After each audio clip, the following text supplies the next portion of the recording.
আসসালামু আলাইকুম।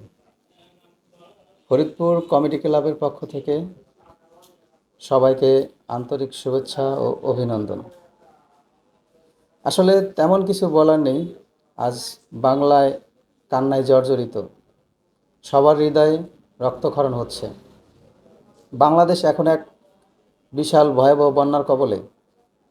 সবার মধ্যেই এখন এক হাহাকার কাজ করছে।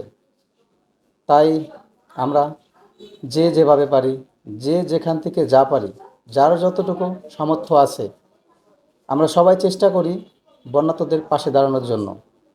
আসুন আমরা এই বন্যা কবলিত মানুষের পাশে দাঁড়াই, যার যার অবস্থান থেকে সাহায্যের হাত বাড়িয়ে দিন। ভাই, বেশি কিছু বলার নাই আমারও। মানুষ মানুষের জন্য। আসলে বন্যায় যারা যুদ্ধ করছে, জীবন জর্জরিত হচ্ছে, তাদের কষ্টটা তারাই বুঝতেছে। আসুন আমরা যে যেখানে আছি, যার যার অবস্থান থেকে সামর্থ্য অনুযায়ী যে যার মতো পাশে থাকি। হ্যাঁ, ধন্যবাদ। সবাই ভালো থাকবেন। আল্লাহ হাফেজ। আল্লাহ ভাই, হাফেজ।